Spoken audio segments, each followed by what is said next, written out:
Hello friends. आज मेरा topic है इम्यूनिटी। आप लोग अच्छे से जानते हैं जिनकी इम्यूनिटी स्ट्रांग होती है वो जल्दी बीमार नहीं पड़ते हैं। तो इम्यूनिटी में कैसे हम स्ट्रांग रख सकते हैं जिससे हम किसी बीमारी से बच सकें, तो वो हम देखेंगे। दरअसल इम्यूनिटी जो होते हैं वो डिफरेंट टाइप्स के होते हैं। फर्स्ट जो है इन्नेट इम्यूनिटी। इन्नेट इम्यूनिटी हमारे बॉडी में बाय बर्थ प्रेजेंट रहता है, जो हमें डिफरेंट टाइप्स के बैरियर्स प्रोवाइड करता है। जैसे फिज़िकल बैरियर मतलब स्किन, वो हमारे स्किन जो बॉडी में प्रेजेंट रहता है ऑल ओवर, वो माइक्रोब्स को अंदर आने से रोकता है।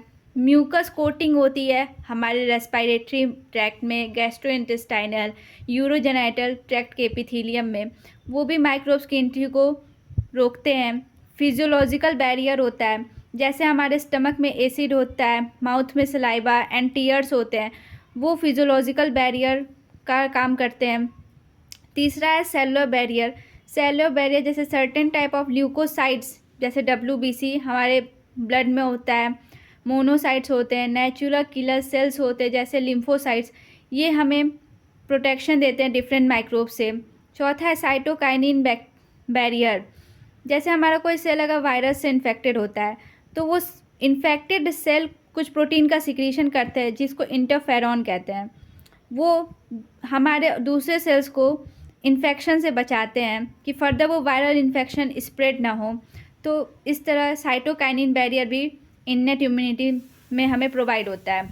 दूसरा है एक्वायर्ड इम्यूनिटी।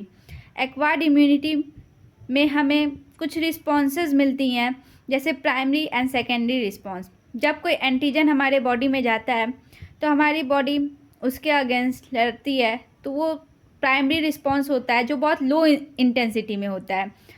लेकिन जब वही एंटीजन अगर हमारे बॉडी में जा रहा है तो उसके फिर दोबारा हमारा बॉडी लड़ रहा है, तो उसमें सेकेंडरी रिस्पॉन्स आता है, और सेकेंडरी रिस्पॉन्स बहुत इफ़ेक्टिव होता है as compare to the primary response. जो ये प्राइमरी एंड सेकेंडरी रिस्पॉन्स होते हैं वो डिफरेंट टाइप्स के लिम्फोसाइट के हेल्प के वजह से होते हैं, जिसमें आता है B lymphocyte and T lymphocyte. जो ये बी एंड टी लिम्फोसाइट होते हैं वो एंटीबॉडी का सिक्रीशन करते हैं। जैसे कि बी लिम्फोसाइट एंटीबॉडी का सिक्रीशन करता है और टी लिम्फोसाइट सिक्रीशन तो नहीं करता है, लेकिन बी लिम्फोसाइट का हेल्प करता है कि वो एंटीबॉडी का सिक्रीशन करे। और डिफरेंट टाइप की इम्यूनिटी में टी लिम्फोसाइट हेल्प करता है, जो फर्दर वीडियो में मैं बताऊंगी। जो हमारा बी लिम्फोसाइट होता है और टी लिम्फोसाइट दोनों बोन मैरो में ही फॉर्म होते हैं, लेकिन जो टी लिम्फोसाइट होता है उसका जो मैचुरेशन होता है वो थाइमस में होता है। तीसरा इम्यूनिटी है एक्टिव इम्यूनिटी। एक्टिव इम्यूनिटी जिसमें बॉडी सेल्फ एंटीबॉडी को बनाती है। अगर कोई एंटीजन या फॉरेन पार्टिकल हमारे बॉडी में आता है तो उसके अगेंस्ट खुद बॉडी एंटीबॉडी बनाती है। जैसे कि इसमें हम एक एग्जांपल ले सकते हैं, चिकन पॉक्स।